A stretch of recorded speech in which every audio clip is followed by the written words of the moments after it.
I've always been someone who visited a thrift store now and then, but within the past couple years, I really started making an effort to buy nothing new as a gesture towards sustainability and frugality. So, like lots and lots of people, I buy my clothes and household items secondhand.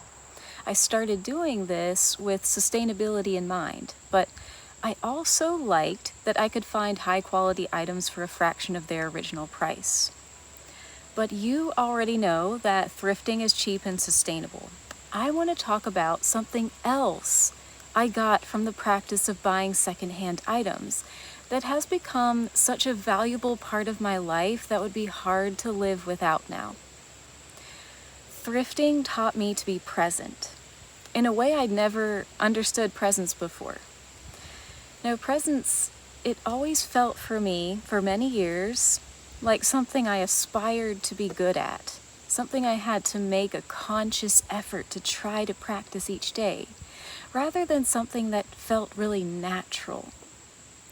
And when I started buying items secondhand and getting really interested in thrifting and visiting antique stores too as a hobby, something changed. So to help explain what changed for me, I want to actually show you some of my very favorite secondhand items that I've collected over the years. So here is the first item I ever bought from an antique store, this little tankard. I think I paid $6 for it, and I know it's something I'll keep around forever. I love tin, or maybe it's pewter, probably pewter. And when I picked it up for the first time, it felt like home to me. I tied this red ribbon around it last Christmas, but I ended up just keeping it on because it just looks so pretty. I don't drink out of it, of course, because I don't know if it has lead or what all metals it's made out of. But there's something different to me about holding an object with history in your hands than there is about holding a brand new object. And I'm not saying brand new objects can't have good energy, but more often than not, they don't. And this tankard to me has a rich energy. And when I say energy, I'm not necessarily talking about anything spiritual or mystical, but I'm just talking about how it feels. I think when I hold an old object like this, my nervous system picks up on subtle cues in the design. I'm aware that this tankard has lasted quite a few decades. Okay, now let me show you another thing. This is another favorite old secondhand item that I have. I ordered this clock through the secondhand shopping app Vinted, which I'm sure some of you know. It's a great app for thrifters, by the way. I want to say I bought this lovely clock for around $15, which I thought was a steal because this clock, I mean, it's beautiful. I could see it hanging in an antique store for selling much more than $15. So when I look at this clock, and especially when I hold it and feel it, I'm in love with the wood frame. Any natural wooden objects I'm always drawn to, of course, like so many of us are. It feels so calming. Wood holds my attention so much more than a material like plastic does. And of course, if you try to buy something new and wooden today, half the time it's just painted plastic to look like wood, right? And it's not even just that this clock holds my attention, that my attention, lingers for a moment longer when I see it on the wall. It's that this clock does something to quiet my mind.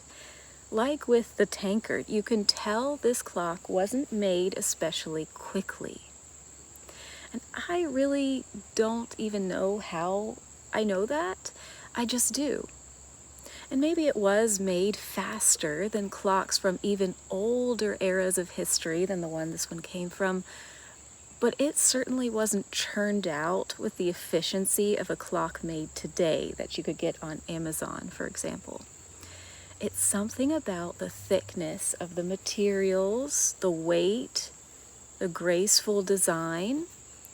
And when I get up early in the morning, I can hear the gentle click, click, or I guess tick, tock. And this clock's ticking is more satisfying to me than modern clocks. I don't know why. I don't know how to describe it. Let's see if you can hear it.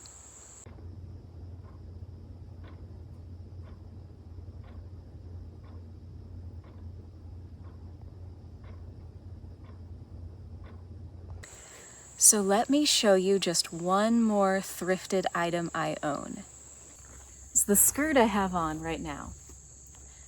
Let me show you a close-up. This is a handmade skirt that I bought on the app Depop. That's another secondhand shopping app. For, let's see, it was definitely less than $10. I want to say $7 or $8.